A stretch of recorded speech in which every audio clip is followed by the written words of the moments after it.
गौरी पुत्र गणेश भगवान की जय। जय श्री कृष्णा, राधे राधे। हे प्रिय भक्तों, आज मार्गशीर्ष मास के शुक्ल पक्ष की एकादशी तिथि है और आज मोक्षदा एकादशी का व्रत किया जाएगा। तो सबसे पहले आप सभी को मोक्षदा एकादशी व्रत की हार्दिक शुभकामनाएं। हे प्रिय भक्तों, आज के इस वीडियो में आप श्रवण करेंगे मोक्षदा एकादशी की संपूर्ण व्रत कथा, एकादशी माता की कथा एवं आरती। तो कथा को पूरी श्रद्धा एवं प्रसन्नचित मन से पूरा अवश्य सुनिएगा। तो आइए भगवान श्री लक्ष्मी नारायण जी के चरणों का ध्यान करते हुए आज की कथा का शुभारंभ गणेश भगवान की कथा से करते हैं। तो प्रेम से बोलिए श्री गणेश भगवान की जय। एक बार गणेश जी भगवान एक बहुत सुंदर गांव से गुजर रहे थे। इस गांव के खेत हरे भरे थे। सुबह का समय था। ठंडे पवन का आनंद लेते हुए गणेश जी मूषक पर सवार होकर चले जा रहे थे। इतने में वह एक खेत से गुजरे तो आनंदवश फसलों में हाथ फिरा दिया। गणेश जी के ऐसा करने से उस फसल के कुछ दाने हाथ में आ गए। अब गणेश जी को पछतावा हुआ कि उन्होंने तो चोरी कर ली। भले ही उन्होंने जानबूझकर नहीं चुराया, लेकिन अब फसल के दाने तो उनके हाथ में आ गए। गणेश जी ने गिने तो वह 12 थे। अब गणेश जी ने उस खेत के मालिक को खोजा और उन सेठ जी के यहाँ 12 साल की नौकरी पर लग गए। एक दिन सेठानी राख से हाथ धोने लगी तो गणेश जी ने सेठानी का हाथ पकड़कर मिट्टी से हाथ धुलवा दिया। सेठानी ने सेठ जी से शिकायत की और कहा कि देखो, नौकर ने मेरा हाथ पकड़ लिया। सेठ जी ने गणेश को बुलाकर पूछा कि तुमने सेठानी का हाथ क्यों पकड़ा? गणेश जी ने बोला कि मैंने तो बस ये कह रहा था कि राख से हाथ धोने से घर की लक्ष्मी नाराज होकर घर से चली जाती है और मिट्टी से हाथ धोने से आती है। सेठ जी ने सोचा कि गणेश ठीक कह रहा है। थोड़े दिनों बाद कुंभ का मेला आया। सेठ जी ने कहा, गणेश, सेठानी को कुंभ के मेले में स्नान करा के ले आओ। सेठानी किनारे पर बैठकर नहा रही थी तो गणेश जी ने उनका हाथ पकड़कर आगे डुबकी लगवा लाए। घर आकर सेठानी ने सेठ से कहा कि गणेश ने तो मेरी इज्जत ही नहीं रखी और इतने सारे आदमियों के बीच में मुझे घसीट कर आगे पानी में ले गए। तब सेठ जी ने गणेश जी को पूछा कि ऐसा क्यों किया? तो गणेश जी ने कहा कि सेठानी किनारे बैठकर गंदे पानी से नहा रही थी तो मैं आगे अच्छे पानी में डुबकी लगवाकर ले आया। इससे अगले जन्म में बहुत बड़े राजा और राजपाट मिलेगा। सेठ जी ने सोचा कि गणेश ठीक कह रहा है। एक दिन घर में पूजा पाठ हो रही थी, हवन हो रहा था। सेठ जी ने गणेश को कहा कि जाओ, सेठानी को बुलाकर ले आओ। गणेश सेठानी को बुलाने गए तो सेठानी काले चुनरी ओढ़कर चलने लगी तो गणेश जी ने काले चुनरी फाड़ दी और कहा कि लाल चुनरी ओढ़ के चलो। सेठानी नाराज होकर सो गई। सेठ जी ने आकर पूछा, क्या बात है? तो सेठानी ने बोला कि गणेश ने मेरी चुनरी फाड़ दी। सेठ जी ने गणेश को बुलाकर बहुत डांटा तो गणेश जी ने कहा, पूजा पाठ में काला वस्त्र नहीं पहनते हैं, इसीलिए मैंने लाल वस्त्र के लिए कहा। काला वस्त्र पहनने से कोई भी शुभ काम सफल नहीं होता है। फिर सेठ जी ने सोचा कि गणेश है तो समझदार। एक दिन सेठ जी पूजा करने लगे तो पंडित जी ने बोला कि वो गणेश जी की मूर्ति लाना भूल गया, अब क्या करे? तो गणेश जी ने बोला कि मेरे को ही मूर्ति बनाकर विराजमान कर लो, आपके सारे काम सफल हो जाएंगे। यह बात सुनकर सेठ जी को भी बहुत गुस्सा आया और बोला कि तुम तो अब तक सेठानी से ही मजाक करते थे, मेरे से भी करने लग गए। तो गणेश जी ने कहा, मैं मजाक नहीं कर रहा हूँ, मैं सच बता रहा हूँ। इतने में ही गणेश ने गणेश जी का रूप धारण कर लिया और सेठ और सेठानी ने ही गणेश जी की पूजा की। पूजा खत्म होते ही गणेश जी अंतर्ध्यान हो गए। सेठ सेठानी को बहुत धोखा हुआ और उन्होंने कहा कि हमारे पास तो गणेश जी रहते थे और हमने उनसे इतना काम कराया। तो गणेश जी ने सपने में आकर सेठ जी को कहा कि आपके खेत से मैंने 12 अनाज के दाने तोड़ लिए थे, उसी का दोष उतारने के लिए मैंने आपके यहाँ काम किया था। सेठ जी के करोड़ों की माया हो गई। हे गणेश जी महाराज, जैसा सेठ जी को दिया वैसा सबको देना, कहते को सुनते को और सारे परिवार को देना। जय श्री गणेश जी। हे प्रिय भक्तों, अब आइए मोक्षदा एकादशी की व्रत कथा को सुनते हैं। धर्मराज युधिष्ठिर ने कहा, हे भगवान, आप तीनों लोकों के स्वामी, सबको सुख देने वाले और जगत के पति हैं। मैं आपको नमस्कार करता हूँ। हे देव, आप सबके हितैषी हैं, अतः मेरे संशय को दूर कर मुझे बताइए कि मार्गशीर्ष एकादशी का क्या नाम है।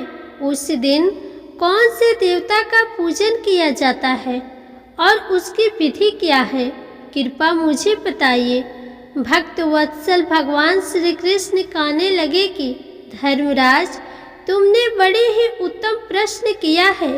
इसके सुनने से तुम्हारा यश संसार में फैलेगा। मार्गशीर्ष शुक्ल पक्ष की एकादशी अनेक पापों को नष्ट करने वाली है। इसका नाम मोक्षदा एकादशी है। इस दिन दामोदर भगवान की धूप दीप नैवेद्य आदि से भक्ति पूर्वक पूजा करनी चाहिए। अब इस विषय में मैं एक पुराणों की कथा कहता हूँ। गोकुल नाम के नगर में बैखानस नामक एक राजा राज्य करता था। उसके राज्य में चारों वेदों के ज्ञाता ब्राह्मण रहते थे। वह राजा अपनी प्रजा का पुत्रवत पालन करता था। एक बार रात्रि में राजा ने एक स्वप्न देखा कि उसके पिता नरक में हैं। उसे बड़ा आश्चर्य हुआ। प्रातः वह विद्वान ब्राह्मणों के पास गया और अपना स्वप्न सुनाया। कहा, मैंने अपने पिता को नरक में कष्ट उठाते देखा है। उन्होंने मुझसे कहा है कि हे पुत्र, मैं नरक में पड़ा हूँ, यहाँ से तुम मुझे मुक्त कराओ। जब से मैंने ये वचन सुने हैं तब से मैं बहुत बेचैन हूँ। चित्त में बड़ी अशांति हो रही है। मुझे इस राज्य धन पुत्र स्त्री हाथी घोड़े आदि में कुछ भी सुख प्रतीत नहीं होता। क्या करूं? राजा ने कहा, हे ब्राह्मण देवताओं, इस दुख के कारण मेरा सारा शरीर जल रहा है। अब आप कृपा करके कोई तप दान व्रत आदि ऐसा उपाय बताइए जिससे मेरे पिता को मुक्ति मिल जाए। उस पुत्र का जीवन व्यर्थ है जो अपने माता पिता का उद्धार न कर सके। एक उत्तम पुत्र जो अपने माता पिता तथा पूर्वजों का उद्धार करता है, वह 1000 मूर्ख पुत्रों से अच्छा है। जैसे एक चंद्रमा सारे जगत में प्रकाश कर देता है, परंतु हजारों तारे नहीं कर सकते। ब्राह्मणों ने कहा, हे राजन, यहाँ पास ही भूत भविष्य वर्तमान के ज्ञाता पर्वत ऋषि का आश्रम है। आपकी समस्या का हल वे जरूर करेंगे। ऐसा सुनकर राजा मुनि के आश्रम पर गया। उस आश्रम में अनेक शांत चित्त योगी और मुनि तपस्या कर रहे थे। उसी जगह पर्वत मुनि बैठे थे। राजा ने मुनि को साष्टांग दंडवत किया। मुनि ने राजा से सांगोपांग कुशल पूछी। राजा ने कहा कि महाराज, आपकी कृपा से मेरे राज्य में सब कुशल है, लेकिन अकस्मात मेरे चित्त में अत्यंत अशांति होने लगी है। ऐसा सुनकर पर्वत मुनि ने आंखें बंद की और बहुत विचारने लगे। फिर बोले, हे राजन, मैंने योग के बल से तुम्हारे पिता के कुकर्मों को जान लिया है। उन्होंने पूर्व जन्म में कामातुर होकर एक पत्नी को रति दी, तो सौत के कहने पर दूसरे पत्नी को ऋतु दान मांगने पर भी नहीं दिया। उसी पाप क्रम के कारण तुम्हारे पिता को नरक में जाना पड़ा। तब राजा ने कहा, इसका कोई उपाय बताइए। मुनि बोले, हे राजन, आप मार्गशीर्ष एकादशी का उपवास करें और उस उपवास के पुण्य को अपने पिता को संकल्प कर दे।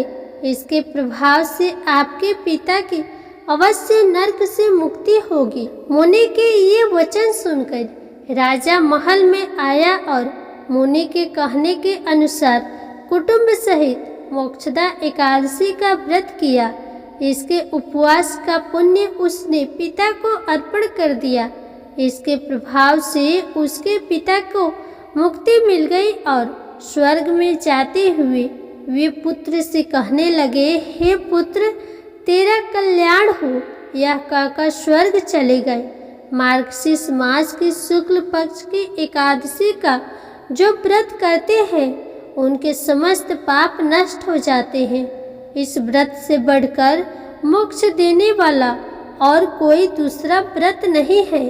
इस कथा को पढ़ने या सुनने से वाजपेयी यज्ञ का फल मिलता है। यह व्रत मोक्ष देने वाला तथा चिंतामणि के समान सब कामनाएं पूर्ण करने वाला है। तो प्रेम से बोलिए भगवान श्री कृष्ण की जय। श्री लक्ष्मी नारायण भगवान की जय। एकादशी माता की जय। प्रिय श्रोतागण, अब आइए एकादशी माता की कथा एवं आरती को सुनते हैं। एक राज्य में एक राजा रहा करते थे। राजा बहुत ही बुद्धिमान और बलशाली था। राजा सदा ही अपनी प्रजा का बहुत अच्छे से ध्यान रखता था। प्रजा भी राजा को बहुत पसंद करती थी। राजा की 2 बेटियां थीं। राजा अपनी दोनों बेटियों से बहुत प्रेम करता था। राजा की छोटी बेटी देखने में बहुत सुंदर और आकर्षित थी और राजा की बड़ी बेटी छोटी बेटी के मुकाबले थोड़ी कम सुंदर थी। राजा की छोटी बेटी एकादशी माता की व्रत किया करती थी और सभी लोग राजा की छोटी बेटी से बहुत प्रेम करते थे और बहुत प्रशंसा किया करते थे। राजा भी अपनी छोटी बेटी को बड़ी बेटी के मुकाबले अधिक प्रेम करता था, जिसके कारण राजा की बड़ी बेटी अपनी छोटी बहन से ईर्ष्या करती थी। राजा की दोनों बेटियां जब विवाह योग्य हुई तब एक पड़ोस के राजकुमार ने राजा की बड़ी बेटी के लिए रिश्ता लेकर आया। जैसे ही उस राजकुमार की नज़रें राजा की छोटी बेटी पर पड़ी तो वह राजकुमार राजा की छोटी बेटी पर आकर्षित हो गया और छोटी बेटी से पहली नज़र में ही प्रेम करने लगा। और राजकुमार ने राजा की बड़ी बेटी के साथ विवाह करने से मना कर दिया और उसने राजा से कहा कि मैं आपकी छोटी बेटी से विवाह करना चाहता हूँ।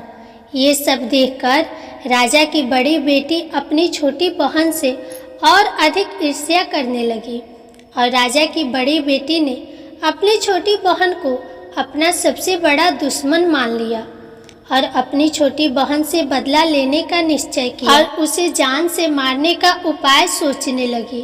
राजा की बड़ी बेटी ने अपनी छोटी बहन को जान से मारने के लिए उसे सबसे पहले एक लड्डू में जहर मिलाकर अपनी बहन को खाने को दिया, लेकिन लड्डू खाने के बाद भी छोटी को कुछ नहीं हुआ।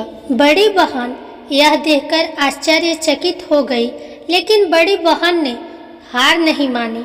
जब उसकी बहन रात्रि में कमरे में सो रही थी तब उसने मटके में सांप रखकर छोटी बहन के कमरे में छोड़ दिया, लेकिन सांप भी छोटी बहन का कुछ नहीं कर पाया। इसके बाद बड़ी बहन ने अपनी छोटी बहन से कहा कि चलो हम लोग कुएं में से पानी भरकर लाते हैं, जिसके लिए वह अपनी छोटी बहन को पानी भरने के बहाने कुएं के पास ले गई और छोटी राजकुमारी को कुएं में धक्का दे दिया। लेकिन छोटी बहन को तब भी कुछ नहीं हुआ, क्योंकि हर बार ग्यारस माता उसकी रक्षा कर रही थी और उधर बड़ी बहन अपने सारे प्रयास के बाद भी असफल हो रही थी, जिससे वह और अधिक क्रोधित हो गई और फिर उसने अपनी छोटी बहन के पास जाकर उससे प्रश्न किया कि मेरी प्यारी छोटी बहन, क्या तुमको पता है कि भगवान ने सबको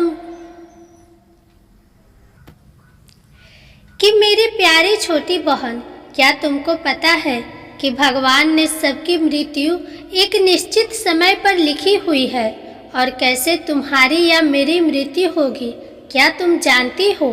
तब छोटी बहन ने अपनी बड़ी बहन को बताया कि हाँ दीदी, मैं तो जानती हूँ मेरी मृत्यु कैसे होगी। छोटी बहन से ये सब बातें सुनकर बड़ी बहन मन ही मन बहुत प्रसन्न होने लगी और उसने अपनी छोटी बहन से कहा, फिर तो तुम मुझे अपनी मृत्यु का राज बताओ। तब छोटी बहन ने अपनी बड़ी बहन से कहा कि मेरी मृत्यु तो एक तोते में है, जो तोते के गले में एक हार है, उससे मेरी मृत्यु होगी। जब तक कोई भी व्यक्ति तोते को मारकर उस हार को अपने गले में पहने रहेगा तो मैं मूर्छित हो जाऊंगी, और जैसे ही उस हार को अपने गले से उतारेगा तो मैं वापस से जीवित हो जाऊंगी। अपनी छोटी बहन की मृत्यु का राज जानकर बड़ी बहन बहुत खुश हुई और उसने अपनी छोटी बहन को मारने के लिए उसके पालतू तोते को ढूंढना शुरू कर दिया। इधर छोटी राजकुमारी को इस बात का आभास हो गया था कि कोई उसकी जान लेना चाहता है, जिसके लिए वह अपने पिताजी के पास गई और उसने अपने पिताजी से कहा कि पिताजी, अगर मेरी मृत्यु कभी हो जाती है तो मेरी मृत्यु के बाद आप मुझे मत जलाइएगा, बल्कि आप मुझे अपनी पुरानी वाली हवेली में एक पलंग में लेटाकर छोड़ दीजिएगा। अपनी छोटी लड़की की ये बातें सुनकर राजा बहुत आश्चर्यचकित हो गया। राजा ने अपनी छोटी बेटी से पूछा कि तुम यह क्या कह रही है? तब राजा की छोटी बेटी ने बताया कि पिताजी, समय किसी के लिए नहीं रुकता है, इसका किसी को कुछ नहीं पता। फिर राजा ने अपनी छोटी बेटी से कहा कि तुम ऐसी बातें क्यों करती हो? 2-3 दिन बाद तो तुम्हारा विवाह है। लेकिन छोटी बेटी ने अपने पिताजी को ऐसा करने पर मजबूर कर दिया और उनसे वचन ले लिया।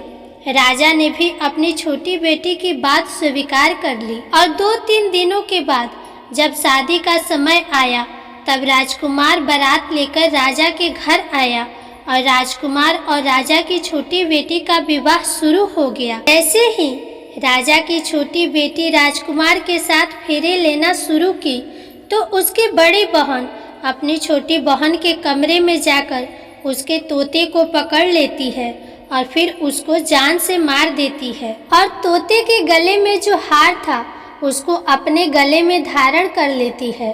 और जैसे ही बड़ी बहन उस हार को अपने गले में धारण करती है तो उधर छोटी बहन 3.5 ही फेरे ले पाती है और वहीं पर मूर्छित होकर गिर जाती है। जिसके बाद राजा ने बड़े बड़े दर्द हकीमों को बुलाया और अपनी छोटी बेटी का इलाज करने के लिए कहा। राजा की बात सुनकर जब वैद्य ने छोटी बेटी को देखा तो राजा को बताया कि आपकी छोटी बेटी ना तो जीवित है और ना मरी हुई है, ऐसा मैं पहली बार देख रहा हूँ। राजा ने वैद्य और हकीमों को ये बात बाहर बताने से मना कर दिया और उनको कहा कि अगर तुमने यह बात किसी को बाहर बताई तो हम तुमको फांसी दे देंगे। राजा ने अपनी छोटी बेटी को पुराने महल में ले जाकर एक पलंग पर लेटा दिया और वहां पर कुछ सैनिकों को तैनात कर दिया। इसके बाद राजा वापस अपने महल पर आ गया। राजा की बड़ी बेटी अपने पिताजी के पास आई और कहने लगी कि पिताजी, अगर यह शादी संपन्न नहीं हुई तो आपकी इज्जत का क्या होगा? मैं आपकी इज्जत बचाने के लिए राजकुमार से शादी करने के लिए तैयार हूँ। जिसके बाद राजा ने अपनी बड़ी बेटी की बात मान ली और राजा ने बड़ी बेटी को छोटी बेटी के कपड़े पहनाकर मंडप में भेज दिया। लेकिन राजकुमार ये जान गया कि ये राजा की छोटी बेटी नहीं है, बल्कि ये राजा की बड़ी बेटी है। लेकिन जब राजकुमार ने शादी करने से मना किया तो सभी लोगों ने राजकुमार को बेबस करके राजा की बड़ी बेटी से बचे हुए फेरों को संपन्न करा दिया। विवाह संपन्न हुआ, जिसके बाद राजकुमार राजा की बड़ी बेटी को अपने महल में ले गया। विवाह होने के बाद राजकुमार उससे ना तो बातें करता था, ना उसे पसंद करता था और ना ही उसके हाथ के बने हुए खाना खाता था। राजकुमार ने यह फैसला लिया था कि वह अपनी प्रेमिका को ढूंढकर रहेगा और यह जानकर रहेगा कि उसके साथ क्या हुआ है। एक दिन राजकुमार अपने घोड़े पर सवार होकर राजा के पुराने महल के पास पहुंचा, जहां पर उसने कुछ सैनिकों को देखा। महल के पास पहुंचकर राजकुमार ने जब महल को ध्यान से देखा तो वह समझ गया कि ये तो हमारे ससुर जी का महल है। तब राजकुमार ने सैनिकों से पूछा कि तुम लोग यहाँ पर क्या कर रहे हो और इस महल के अंदर उस पलंग में कौन लेटा है। जिसके बाद सैनिकों ने बताया कि यहाँ पर राजा की छोटी बेटी लेटी है। यह सुनकर राजकुमार बहुत प्रसन्न हो गया और वह तुरंत अपनी प्रेमिका के पास पहुँच गया और उसकी सेवा करने लगा।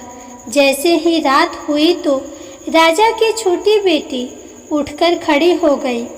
राजकुमार यह देखकर बहुत खुश हो गया और उसने अपनी प्रेमिका से पूछा कि तुम यहाँ क्या कर रही हो, तुम मेरे साथ मेरे घर चलो। राजा की छोटी बेटी ने राजकुमार को सारी बातें बता दी कि मेरी जान एक तोते में बसती थी और मैंने ये बात सिर्फ अपनी बड़ी बहन को बताई थी और मुझे पता है कि उसने ही मुझे मारने का प्रयास किया है। उसके पास एक हार है जिसको वह सुबह पहन लेती है और रात को उतार देती है। जब तक वो हार को पहनी रखती है तब तक मैं मूर्छित रहती हूँ और जैसे ही वह हार को उतार देती है तो मैं जीवित हो जाती हूँ और जब तक मेरी बड़ी बहन के पास वो हार रहेगा तब तक मैं ऐसे ही जीवित और मूर्छित होती रहूँगी। अगर मेरी बड़ी बहन के पास जो हार है वो मेरे हाथों लग जाए तो मैं हमेशा के लिए जीवित हो जाऊँगी। राजकुमार ये सब बातें सुनकर राजा की छोटी बेटी के पास रहने का निर्णय ले लेता है और उसने अपने बचे हुए सारे फेरे उस पलंग में लेटी हुई राजा की छोटी बेटी के साथ ले लिए और अपना विवाह पूर्ण कर लिया और वहीं पर रहने लगा।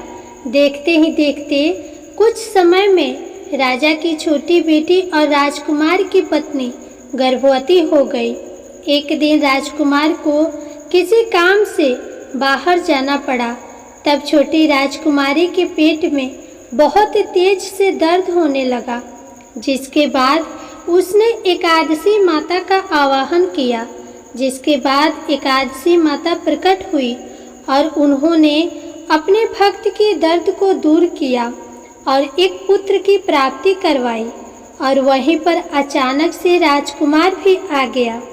राजकुमार ने ग्यारस माता को देखा तो वह आश्चर्यचकित हो गया और उसने तुरंत ग्यारस माता को प्रणाम किया और ग्यारस माता ने राजकुमार से कहा, जब तुम्हारा पुत्र 5 वर्ष का हो जाए तो तुम आकर अपनी पत्नी का हार इसके गले में डाल देना। और देखते ही देखते राजकुमार और राजा की छोटी बेटी का पुत्र 5 वर्ष का हो जाता है।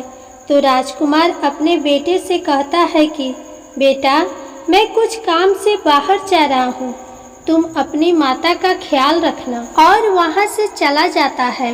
राजकुमार महल से बाहर निकल रहा होता है कि बड़ी बहन के सैनिक देख लेते हैं और बड़ी बहन को जाकर सारी बातें बता देते हैं। जिसके बाद बड़ी बहन छोटी बहन के पुत्र को वहां से उठवा लेती है और छोटी बहन के पुत्र के 2 टुकड़े करवा देती है। पहला टुकड़ा चक्के के पास छुपा देती है और दूसरा टुकड़ा अपने पलंग के नीचे रख लेती है। अब 11 माता भिखारी का रूप लेकर आती है और बड़ी बहन के पास चली जाती है, जिसके बाद वहाँ पर भिक्षा मांगने लगती है। तो बड़ी बहन अपने नौकरों से कहती है कि जाकर भिक्षा दे दो, लेकिन जैसे ही नौकर 11 माता को भिक्षा देने के लिए आते हैं तो माता उन्हें मना कर देती है और कहती है कि मैं तुम्हारी महारानी से ही भिक्षा लूँगी। जिसके बाद बड़ी बहन स्वयं ही भिक्षा देने के लिए माता के पास आती है। तब माता एक बिल्ली का रूप लेकर उसके कमरे में चली जाती है और वहाँ पर छोटी बेटी के पुत्र के 2 टुकड़े को आपस में जोड़ देती है और उसे जीवित कर देती है। फिर उसे वहाँ से ले जाती है। राजकुमार अपने बेटे को लेकर अपनी बड़ी पत्नी के पास जाता है और उसे कहता है कि तुम इसका ध्यान रखना।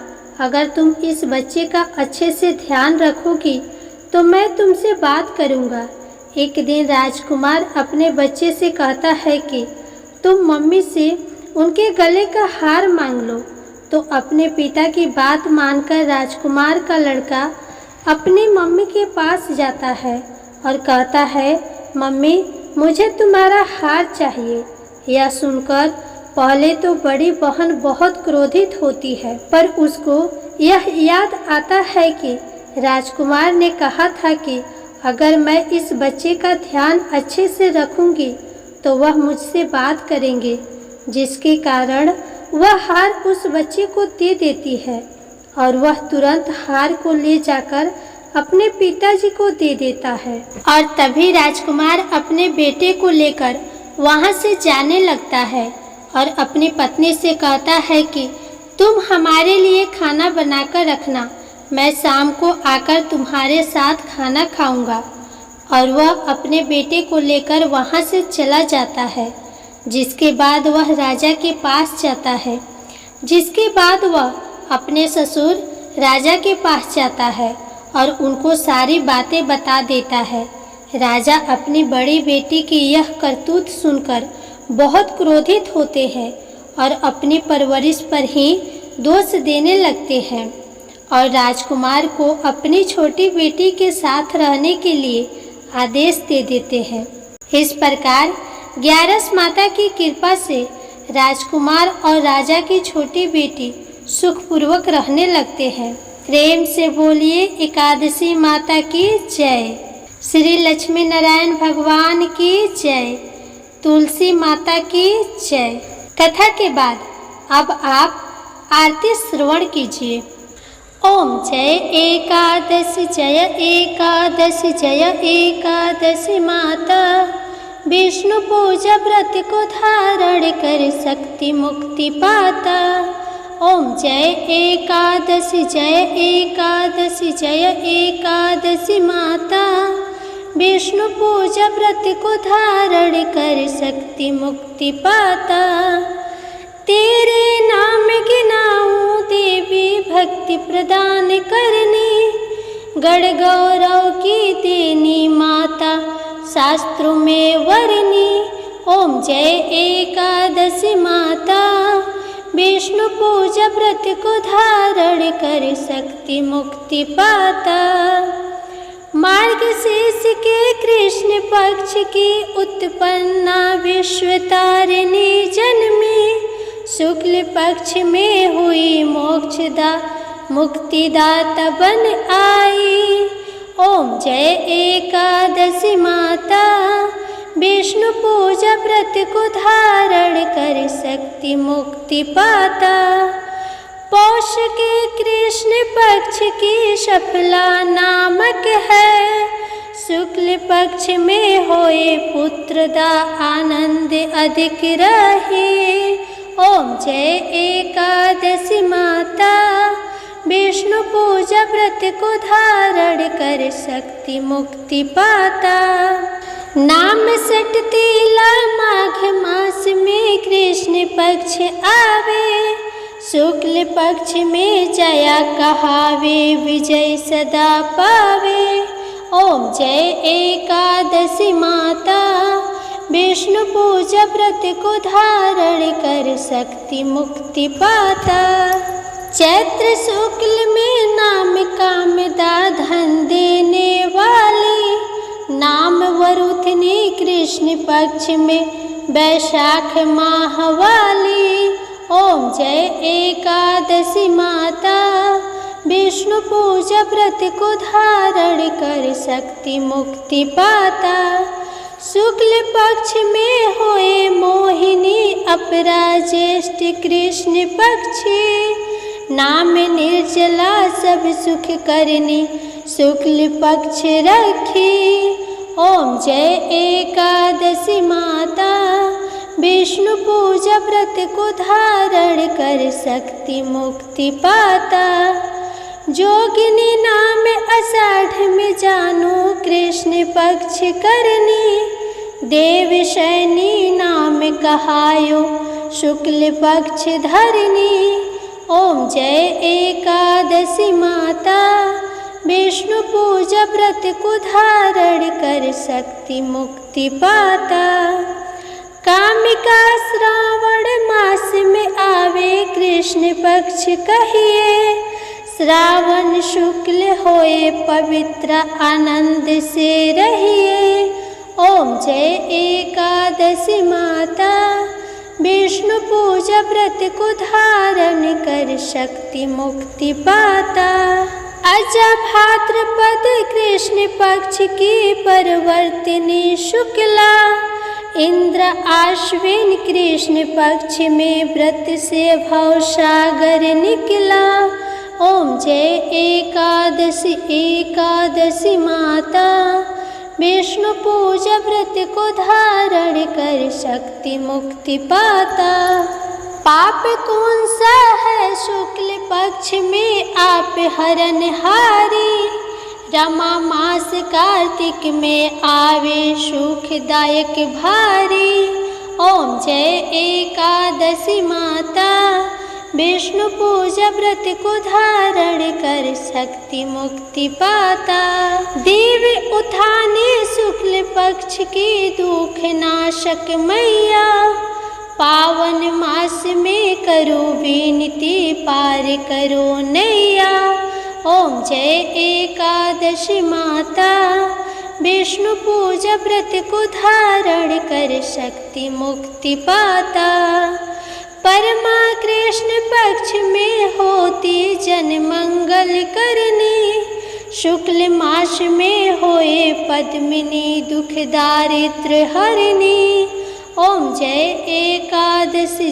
एकादशी माता, विष्णु पूजा व्रत को धारण कर शक्ति मुक्ति पाता।